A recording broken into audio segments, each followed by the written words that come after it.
नमस्ते मित्रांनो, मैदान रिपोर्टरमध्ये आपल्या सगळ्यांचं स्वागत आहे. मी आलेलो आहे मित्रांनो वाई या ठिकाणी आणि आपले समवेत आहेत प्रसिद्ध बैलगाडी मालक आणि जागतिक विजेता पैलवान विलासदादा देशमुख, ज्यांनी बैलगाडी शर्यत क्षेत्राला शिस्त लावली. नमस्ते दादा. नमस्कार.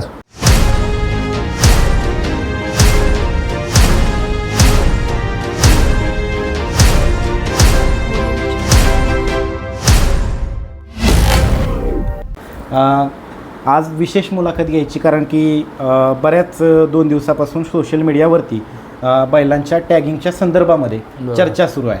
त्याचबरोबर आगामी काळामध्ये 27 मेला संघटनेची महाराष्ट्रातली सगळ्यात मोठी महत्त्वपूर्ण बैठक पार पाडणार आहे. त्याच्याविषयी आपण या मुलाखतीमध्ये चर्चा करणार आहोत.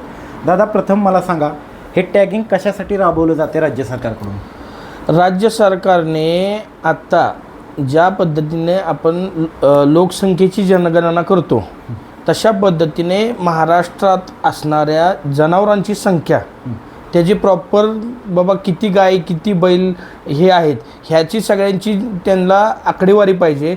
कारण की कत्तलखान्यात जाणाऱ्या जनावरांची संख्या जी म्हणजे बंदी बैलगाडी क्षेत्रावर आलेल्या बंदीनंतर वाढली होती ती कुठेतरी शिथिल करून आणि जी भेसळयुक्त दूध तयार होते त्याला कुठंतरी आळा बसावा ह्यासाठी त्यांची टॅगिंगची भूमिका आहे. ती भूमिका चांगली आहे, त्याबद्दल आमचं काही दुमत नाही किंवा ते आम्ही त्यांच्या त्या भूमिकेचं समर्थन करतो आहे. फक्त विषय एक महत्त्वाचा असा आहे की राज्य सरकारने कलेक्टरला किंवा पशुसंवर्धन खात्याने कलेक्टर साहेबांना जे आदेश दिलेले आहेत की तुमच्या प्रत्येक जिल्ह्यात जनावरांची असलेल्या संख्येला आणि त्याला टॅगिंग करून घ्या. जशाप्रमाणे परदेशात टॅग प्रत्येक जनावराच्या गळ्यात असतो, आमची एकच भूमिका आहे की तुम्ही तशा पद्धतीने जनावरांच्या गळ्यात टॅगिंगचे नंबर आणि तो बेल्ट लावावा. बरं, तुम्ही सर्वसामान्य जनावरं असतील ठीक आहे, ती गाई म्हैशी दूध देत आहेत ते त्यांचा विषय वेगळा आहे, पण पळणारा जो बैल आहे तो टॅग बिलला मोठ्या क्रमांकाचा असतो. म्हणजे त्याच्यावर टॅगिंग येणार 1 नंबर 2 नंबर 3 नंबर असा 900 नंबर 1000 नंबर 1500 नंबर असा येणार. मग तो नंबर ज्यावेळेस त्या कानाला तुम्ही त्याच्या पंच करणार ते टॅग, त्यावेळेस त्याला ते कानाला होल म्हणजे होल तयार होऊन तो पंच बसणार मागून पुढून.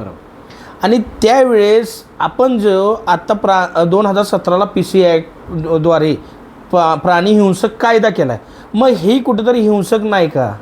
किंवा हा कायदा जो लागू केला तो राज्य सरकारनं पशुसंवर्धननं सुप्रीम कोर्टानं त्याला मंजुरी दिली. मग ह्याच्यात जनावरांवर क्रूरता होत नाही का?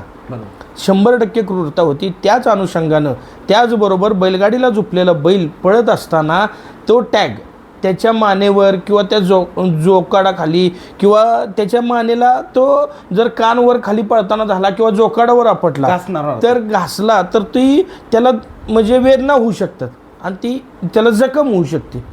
मग ह्यासाठी आमचा अखिल भारतीय बैलगाडी संघटनेचा 100% ह्या गोष्टीला पूर्णपणे विरोध आहे. आमचा विरोध टॅगसाठी नाही, हे मूळतः शासनानं कलेक्टर साहेबांनी आणि पशुसंवर्धनानं लक्षात घ्यावं. आम्ही वारंवार आत्ता जी तुम्ही आम्हाला कायदे करून दिलेले आहेत किंवा नियमावली बनवून दिले त्या नियमांच्या अधीन राहून आम्ही बैलगाडी शर्यत भरवतोय. पण आमचा पूर्णतः विरोध बैलाच्या कानाला टॅग मारण्याचा किंवा बिल्ला लावण्याला आहे. कारण की बैलाच्या कानाला इजा होता कामा नये आमचं असं म्हणणं आहे, म्हणून आम्ही त्या गोष्टीला विरोध करतो. आपली संघटना असेल किंवा आपले सगळे जे बैलगाडी चालक मालक आहेत हे पूर्णपणे राज्य सरकारला आणि पशुसंवर्धन खात्याला सहकार्य करण्यासाठी तयार आहेत. फक्त जो आपला विषय आहे कानाला जो बिल्ला आहे टॅगिंग आहे ते न करता गळ्यामध्ये असावं असं म्हणणं आहे. आपली संघटना ज्या पद्धतीनं 10 वर्ष त्यांनी आत्ता बैलगाडी शर्यत सुरू करण्यासाठी परिश्रम घेतले, त्यांना ह्या सगळ्या गोष्टीची माहिती आहेत. माझ्या सर्वसामान्य बैलगाडी मालकाला कमी माहिती असेल पण संघटनेच्या पदाधिकाऱ्यांना 100% यातली माहिती आहे की आपल्याला नियमांच्या अधीन राहून जनावरांच्या कुठल्याही हिंसक प्रकारे आपल्याला वेदनादायक काही गोष्टी करायच्या नाहीत. मग जर तुम्ही बैलगाडी शर्यती दरम्यान जर तुम्ही तुमचं म्हणजे परमिशन घेताना त्या नियमावलीत जे तुम्ही नियम अटी घालून दिलेले आहेत त्यात तुम्ही देता की बैलाच्या शेपटाला चावा असेल किंवा त्याला काहीतरी टोचणं असेल किंवा त्याला कुठंतरी मारहाणं असेल, ह्या गोष्टी टाळाव्यात असं सरकारचं म्हणणं आहे. ह्या गोष्टी होता कामा नाही, त्याच्यावर गुन्हा दाखल होईल. मग जसं तुम्ही बैलाला टोचलं मारलं किंवा बैलाचं शेपूट चावलं तर त्याच्यावर गुन्हा दाखल करताय. मग आज बैलाच्या कानाला होल पाडून तो टॅग तुम्ही लावताना ते क्रूरता नाही का? आमचं म्हणणं एवढंच आहे, आम्ही सगळे बैलगाडी मालक तुम्हाला मदत करायला तयार आहे. फक्त आमचं म्हणणं एवढं आहे की तुम्ही हा टॅग, जसे आम्ही बैलांच्या गळ्यात घुंगराचा चाळ घालतो तशाच प्रकारे आम्ही तो टॅगचा तुमचा नंबर असेल तो कायमस्वरूपी बैलाच्या गळ्यात घालू. आणि तुम्ही ज्या पद्धतीने आत्ता नियमावली राबवताय किंवा आम्ही जी नियमावली पाळतोय की बाबा फिटनेस सर्टिफिकेट पाहिजे, तुमचे बॅरिकेड पाहिजे, बैलांना मारहाण नाही झाली पाहिजे, बैलांना सावली पाहिजे, पाण्याचा टँकर पाहिजे, ॲम्ब्युलन्स पाहिजे, ह्या गोष्टी आम्ही नियमावलीच्या पाळतोय ना. तशाच पद्धतीने आज अखिल भारतीय बैलगाडी संघटना राज्य सरकारच्या माध्यमातून काम करते खाली. राज्य सरकारचं 70% काम अखिल भारतीय बैलगाडी संघटना स्वतःच्या जबाबदारीवर करते. बरोबर आहे. त्यांनी घालून दिलेल्या नियम अटींचं पालन आमचा बैलगाडी मालक करतो का नाही हे आम्ही बघतोय. आता ज्या पद्धतीनं तुम्ही राज्य सरकारनं नियमावली तयार केली आणि नियम अटी सांगताय तर तिथं तुमचे तहसीलदार, नायब तहसीलदार लेवलचे एक पदाधिकारी पाहिजेत, डॉक्टर पाहिजे, पोलीस प्रशासकीय अधिकारी पाहिजेत. हे सगळ्या मैदानात उपलब्ध आहेत का हे राज्य सरकारला माझं विचारणे आहे की हे तुम्ही जर नियम अटी सांगताय तर ही सगळ्या मैदानात असतात का. पण हे नसताना देखील आम्ही संघटनेच्या माध्यमातून चांगलं काम करतोय आणि ह्याचसाठी मी सांगतोय की बैल मालक तुम्हाला 100% सहकार्य करेल. फक्त तो टॅग कानाला न लावता गळ्यात असावा. बरोबर. मित्रांनो, ह्या व्हिडिओच्या माध्यमातून आमची राज्य सरकार असेल किंवा पशुसंवर्धन विभाग असेल या सगळ्यांना मागणी आहे की आमच्या या मागणीचा पुरेपूर विचार करावा. जे आमच्या अडचणी आहेत त्या अडचणी तुम्ही जाणून घ्याव्यात. आमचे संपूर्ण सगळे बैलगाडी मालक जे आहेत ते पूर्णपणे तुम्हाला सहकार्य करायला तयार आहेत.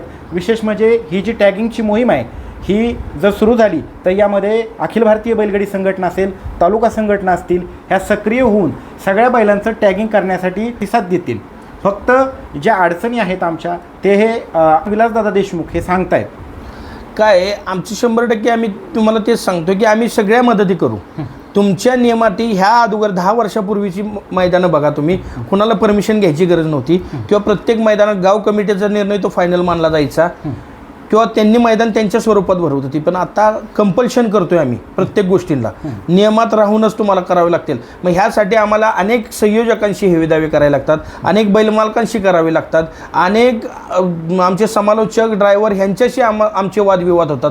पण हा वादविवाद हा वैचारिक पातळीचा आहे, हा वैयक्तिक पातळीचा नाही. आम्ही कुणाशी वैयक्तिक वैर करत नाही हे पण सगळ्यांनी लक्षात घ्या. आज ह्या माध्यमातून तुम्हाला सर्व बैलगाडी मालकांनाही सांगतो, आमचा तुमचा काही वैयक्तिक वाद नाही. हा नाद टिकावा, हे क्षेत्र चालावं आणि हे कुठंतरी शासनाच्या नियमांच्या अधीन राहून चालावं म्हणून फक्त अखिल भारतीय बैलगाडी संघटना पुढाकार घेऊन हे काम करते. आणि 100% मी आज अखिल भारतीय बैलगाडी संघटनेच्या वतीनं, सर्व वरिष्ठांच्या वतीनं आज ग्वाही देतो की माझा तमाम बैलगाडी मालक नुसता हा पश्चिम महाराष्ट्रापुरताच नाही, आज अखिल भारतीय बैलगाडी संघटना संपूर्ण महाराष्ट्रात आहे.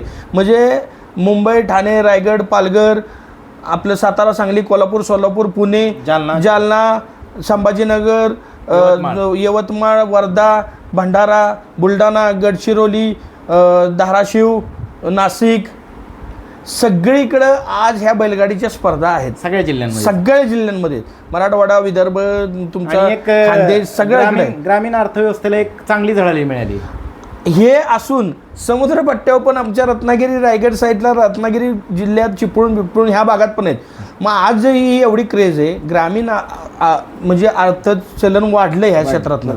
बरं, वाढले नुसतं सर्वसामान्यांनाच नाही, अनेकांचे व्यवसाय वाढलेत. मी वारंवार ह्या प्रत्येक मुलाखतीत दर्शवतो, अरे प्रत्येक माणसाला ह्या बैलगाडी शर्यतीमुळं आर्थिक इन्कम सोर्स वाढलेला आहे. मग आम्ही कुठंतरी तुमचे नियम पाळतो, तर आमची विनंती आहे राज्य सरकारला आणि पशुसंवर्धन खात्याला तो टॅग लावायला 100% बंधनकारक करा. आम्ही त्याबद्दल संघटना पुढाकार घेईल आणि राज्य शासनाला सगळी ती मदत करेल की 100% बैल मालक आपल्या बैलाच्या गाड्यात टॅग बांधतील.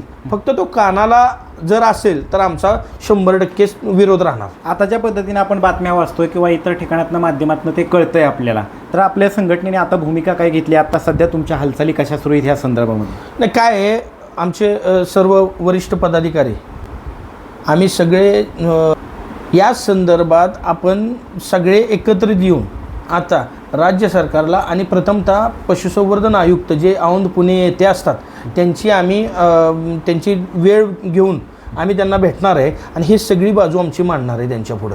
कारण की ही एका बैल मालकाचा विषय नाही, हा संबंध महाराष्ट्रातल्या बैलगाडी क्षेत्राचा विषय. आणि आता जी त्यांनी टॅगिंगची काही ठराविक म्हणजे हे दिली तारीख दिली आहे, मग त्यामध्ये होऊ शकतं का? आता आज पाहायला गेलं तर आज 20 मे तारीख आहे, तर मग कसं होऊ शकतं का आपलं एवढं सगळं?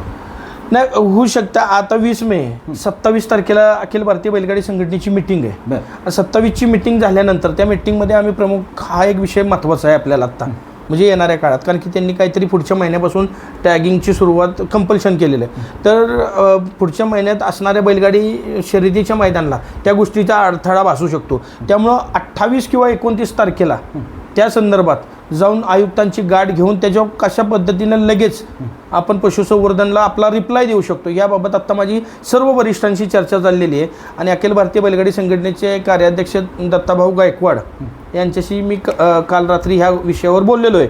फक्त काय झालं आहे, संघटनेचे अध्यक्ष नितीन आबा शेवाळे 24 तारखेला बाहेर परदेशात असल्याने 24 तारखेला येणार आणि 24 तारखेला आल्यानंतर मिटिंगची तारीख लावलेली आहे. या असा सगळ्या बातम्यांचा किंवा सोशल मीडियावरती चर्चा चालू झाली, त्यामुळे बराचसा संभ्रम निर्माण झालेला आहे. ह्या मुलाखतीच्या माध्यमातून तो बराचसा दूर होईल आणि निश्चित आपलं सगळ्यांना योग्य असं मार्गदर्शन मिळेल आणि काय करायला हवं आपण आणि काय करायला नको आणि कशा पद्धतीने आपण राज्य सरकारला सहकार्य करायला हवं हे तुम्ही सांगताय. आणि ते खरं मार्गदर्शन योग्य आहे सध्याच्या घडीला आत्ताच्या. नाही ती करावंच लागणार आहे. काय आहे, ठीक आहे, आज सर्वसामान्य बैलगाडी मालक एक मला एक त्यांचा एक माध्यम बैलगाडी मालकांचं कुठंतरी आवाज उठवायचं माध्यम म्हणून विलास देशमुख पुढं आहे. हा बैलगाडी मालकांनी केलेला आहे. संघटनेच्या पदाधिकाऱ्यांनी मला जर जबाबदारी दिली असेल, पण माझ्या मागे पाठबळ माझ्या बैलगाडी मालकांचं आहे. सर्वसामान्य बैलगाडी मालकांच्यासाठी चांगलं काहीतरी करायचं. उद्या त्या बैलाला इजा नको किंवा कोणताही प्रकार नको. त्यामुळं हा निर्णय घेणं गरजेचं आहे. आणि हा संभ्रम आता सगळी बैलगाडी क्षेत्रात आहे. नक्की ह्या टॅगचा विषय करायचं काय, मग त्या बाबतीतली 27 तारखेला मिटिंग होईल, ती चर्चा होईल आणि 28 किंवा 29 तारखेला आम्ही पशुसंवर्धन आयुक्तांची गाठ घेऊन ह्या विषय संपूर्ण जे काय आमचं त्यांचं संभाषण झालं किंवा आम्ही आपली बैलगाडी मालकांची बाजू जी मांडलेली आहे त्याविषयी विश्लेषण 30 तारखेच्या दरम्यान आपण सगळीकडं प्रसारित करू. आता वळूया दुसऱ्या मुद्द्याकडं. संघटना थोडीशी थांबलेली आहे आणि 27 तारखेला महाराष्ट्रातली सगळ्यात मोठी बैठक होती आहे बैलगाडी शर्यत क्षेत्राच्या संघटनेची.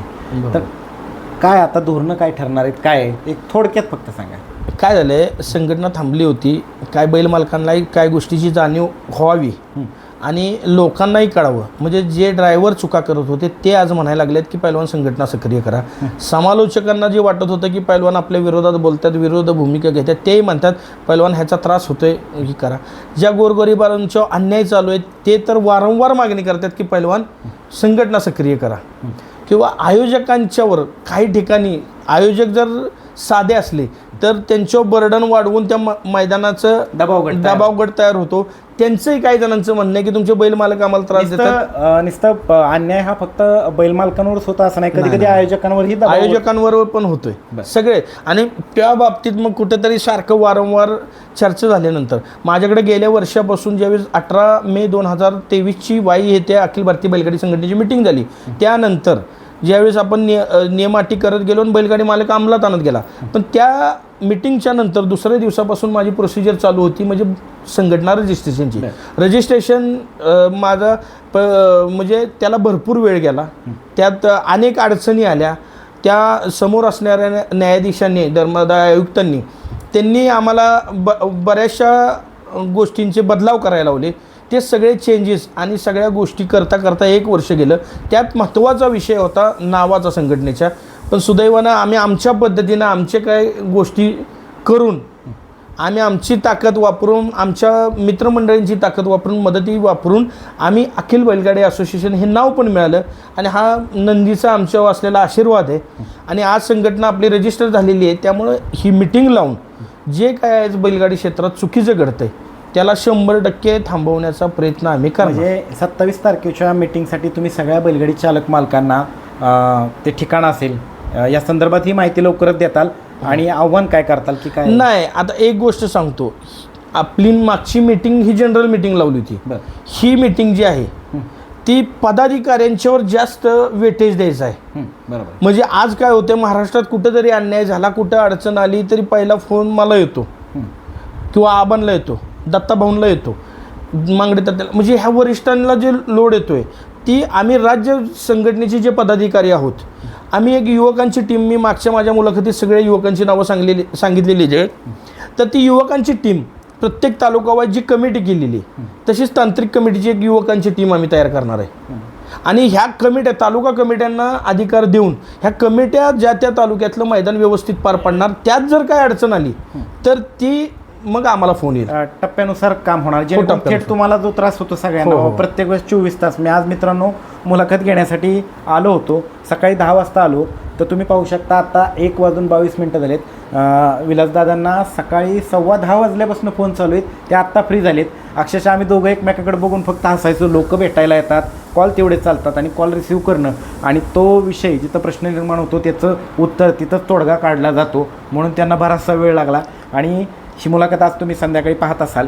आणि ह्या गोष्टी म्हणजे कुठंतरी एक नेतृत्व या बैलगाडी शर्यत क्षेत्राला टिकवून ठेवण्यासाठी झटतंय, त्याला सहकार्य करायचं आपलं काम आहे. आणि मित्रांनो, विलास पैलवान बोलतात, विलास पैलवान पुढे होतात, पण मात्र मित्रांनो हा माणूस भरपूर जणांचा वाईट झालेला आहे. त्याच्याविषयी काय सांगा? नाही, वाईटपणा कसं असतं, यशाची एक पायरी चढत असताना 10 मित्र तयार होतात आणि 100 शत्रू तयार होतात.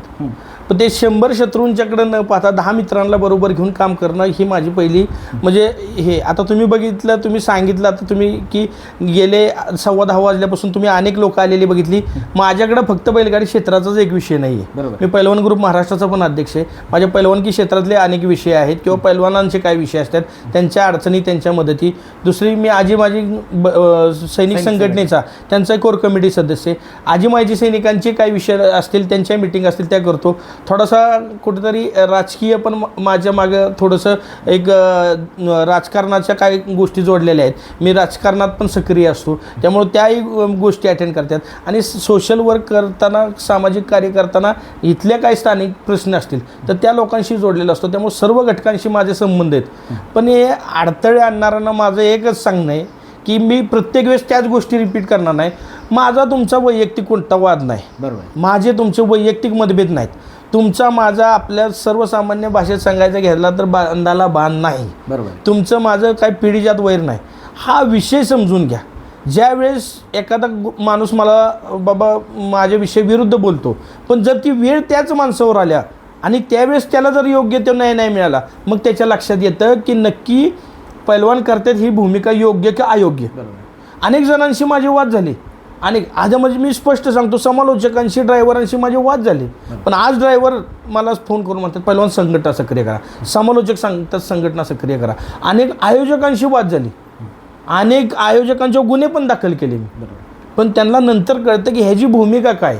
तुमचा माझा काय वाद नाही, हा वाद फक्त वैचारिक आहे, एवढंच लक्षात ठेवा. आणि वाद हा सुरू आहे किंवा हा वैचारिक वाद सुरू आहे, तर फक्त आणि फक्त मित्रांनो हे बैलगाडी शर्यत क्षेत्र टिकून ठेवण्यासाठी हे वैचारिक वाद सुरू आहेत. अगदी बरोबर. आणि दादा, आता एक जाता 2 प्रश्न. आगामी काळामध्ये 23 मे रोजी केवळ उत्तर कराड उत्तर जो भाग आहे त्या भागामध्ये मोठं मैदान होते, त्याच्याविषयी काय तुम्ही सांगाल बैलगाडी मालकांना? कराड उत्तर केसरी या किताबाचं आमचे स्नेही मनोजदादा घोरपडे यांच्या वाढदिवसानिमित्त मैदान आयोजित केलेलं आहे. त्या मैदानाचे गेले 2 वर्ष संयोजन मीच करतो. म्हणजे ती सगळी मंडळी आली तर एक चांगला निर्णय आम्ही घेतला. काही लोकांचं म्हणणं होतं की क्वार्टर फायनलला बक्षिसं ठेवू, पण क्वार्टर फायनलला जर बक्षीस ठेवली तर पहिली जी काय 7-8 बक्षीस असतील ती, आणि क्वार्टर फायनलच्या 8 गाड्यांना 16 गाड्यांना बक्षीस मिळेल. पण असं व्हायला नको. तुमचं चांगला हेतू आहे, तुम्ही 3 लाख बक्षीस घेऊन 2,000 रुपये एंट्री फी घेताय, म्हणजे 1% जिथं घ्यायची त्यात रेशिओनं तुम्ही फक्त 50 ते 60% दरम्यानच घेताय. मग माझं म्हणणं असं आहे की सर्वसामान्य येणारा बैलगाडी मालक त्याला कुठंतरी चांगला न्याय मिळावा, तो कुठंतरी तुमच्या मैदानातून आनंदित होऊन जावं, ह्यासाठी मग आम्ही प्रत्येक गट विजेत्याला 4,000 रुपये ठेवले. म्हणजे त्यांची प्रवेश फी जी आहे तर पाहायला गेलं तर 3 लाख रुपये मला वाटतं प्रथम बक्षीस आहे. आणि 3 लाखाची होती 3,000, पण ते घेत आहेत 2,000 प्लस ते गट विजेत्या बैलगाडीसाठी 4,000 रुपये देतात. म्हणजे जवळपास 0.5% पण म्हणता येणार नाही आपल्याला, फार कमी आहे. आणि असे हे आयोजक टिकायला हवे. अशा दादांचा खरोखरच उपक्रम म्हणजे ती व्यक्ती, गेले 2 वर्ष मी त्या मैदानाचं आयोजन करतो. फक्त त्यात आपला कुठं हे नको. आमचे मोहित काटे आणि विक्रम नाना आले होते. संघटनेचा नामोल्लेख, जिथं संघटना आली तिथं विलास देशमुख आला. बरोबर. आणि संघटनेच्या सर्व पदाधिकाऱ्यांना तिथं आमंत्रित केलेलं आहे. मुंबई, ठाणे, रायगड, पालघर, उत्तर महाराष्ट्र, खानदेश, विदर्भ, मराठवाडा, त्याचबरोबर पश्चिम महाराष्ट्र, सगळ्यांना तिथं निमंत्रित केलेलं आहे. एक पारदर्शक आणि स्वच्छ मैदान, कुणावरही अन्याय होणार नाही, चांगलं मैदान होणार आणि सर्वसामान्य बैलगाडी मालक तिथून जरी गट पास झाला तर आनंदात जाईल. हे मनोजदादांचं मैदान आहे आणि 100% चांगलंच होणार. त्याचबरोबर दादा एक जाताचा शेवटचा प्रश्न, आता मध्यंतरी एक आमच्या सहकारी मित्र असतील यूट्यूबर, त्याच्यावरती हल्ला झाला आणि आपले जे बैलगाडी शर्यत क्षेत्राशी रिलेटेड बैलगाडी मालक असतील, झेंडापंच असतील, त्याचबरोबर निकाली पंच असतील, यूट्यूबर असतील किंवा संघटनेचा कोण पदाधिकारी त्या मैदानामध्ये उपस्थित असेल, याच्या सुरक्षेची जबाबदारी किंवा त्याच्या सुरक्षेच्या संदर्भामध्ये आगामी काळामध्ये जी मीटिंग होते याच्यामध्ये काही ठोस निर्णय घेतला जाणार? 27 तारखेला म्हणून तर सर्व पदाधिकाऱ्यांची मीटिंग घेतली. त्यात झेंडापंच, यूट्यूबर, तुमचे समालोचक, ड्रायव्हर आणि तालुका कमिट्या ह्यांना निमंत्रित करून ती मीटिंग आयोजित केलेली. त्यात प्रमुख विषय एक घ्यायचा आहे की आता इथून पुढे सर्व बैल मालकांचं संघटनेचं अधिकृत रजिस्ट्रेशन करून घ्यायचं आहे आपल्याला. त्यांना आपण बॅच देणार आहोत, त्यांच्या नावासकट आणि त्यांच्या बॅच नंबर, म्हणजे ते एकदा रजिस्ट्रेशन केलं की कायमस्वरूपी ते रजिस्ट्रेशन राहणार आहे. उद्या त्या बैल मालकावर अन्याय झाला तर आपण त्या नाव जरी नसलं, त्याचा बॅच नंबर असला तरी संघटना त्यासाठी सक्रिय राहणार. तशाच पद्धतीनं जे आपण म्हणतो समालोचक संघटना, ड्रायव्हर संघटना, ह्या सगळ्या संघटना अखिल भारतीय संघटनेच्या अधीन राहून काम करतील. आता आम्ही तुम्हाला पदं देणार, तुमची तालुका म्हणजे तुमचे जे समालोचक संघटनेची पदं आहेत अखिल भारतीय बैलगाडी संघटना तुम्हाला देणार. तुम्ही जे सगळ्यांचं रजिस्ट्रेशन आहे त्याला आम्ही 100% बांधील असणार. तुमच्यावर कोणताही संकट आलं तर. पण जो यूट्यूबर, जो झेंडापंच, जो ड्रायव्हर ह्या संघटनेचा अधिकृत सभासद नाही त्याच्याशी आम्ही कोणत्याही प्रकारे बांधील राहणार नाही. कारण की काय होतं, चांगले काम करत असताना काहीतरी विपर्यास, काहीतरी उलटं काम करणारे पण काही लोक आहेत. मग ते वेगळं काहीतरी करायला जातात. मग आपण त्या दिवशी त्या यूट्यूबरवर हल्ला झाला. रात्री 11:30-12 वाजता संबंधित व्यक्तीचा फोन झाला. त्यानं लगेच त्याला 10 मिनिटात मी व्हिडिओ लावली. 45 मिनिटांमध्ये माफीनामा सादर झाला होता. प्लस त्या यूट्यूबरचा जो माईक आणि हे ते धक्का मारल्यामुळं माईक मोरेंच्याकडे होता, ती तोडफोड झाली होती. त्याची भरपाई पण त्याला आपण द्यायला लावली होती. फक्त आपल्याला काय करायचं आहे, कोणावरही असा प्रसंग नको. मैदानात वादविवाद होत असतात, तेही आपल्याला टाळायचे आहेत आणि ह्या सगळ्या गोष्टींसाठी रजिस्ट्रेशन गरजेचं आहे. आता जाता एक आव्हान करा, ते 27 तारखेच्या मीटिंगच्या संदर्भात काय सांगाल? 27 तारखेच्या मीटिंगला ह्या अखिल भारतीय बैलगाडी संघटनेने ज्या तालुका कमिट्या केल्यात आणि ज्या ठिकाणी तालुका कमिट्या नाहीत तिथं जबाबदार व्यक्ती म्हणून संघटना आता त्यांना पदं देणार आहे आणि त्यांना पण निमंत्रित करणार आहे. तर तुमची सगळ्यांचे मी 27 तारखेच्या मीटिंगसाठी तुम्हाला सगळ्यांना आमंत्रित करतो आहे. आज अखिल भारतीय बैलगाडी संघटनेचा एक राज्य कमिटीचा पदाधिकारी म्हणून सगळ्यांनी तिथं उपस्थित राहा. ह्याच्यावर एक दिवस फक्त संघटनेसाठी द्या. आपण 100% हे क्षेत्र पारदर्शक आणि स्वच्छ करू. थांबतो. जय हिंद, जय महाराष्ट्र. धन्यवाद.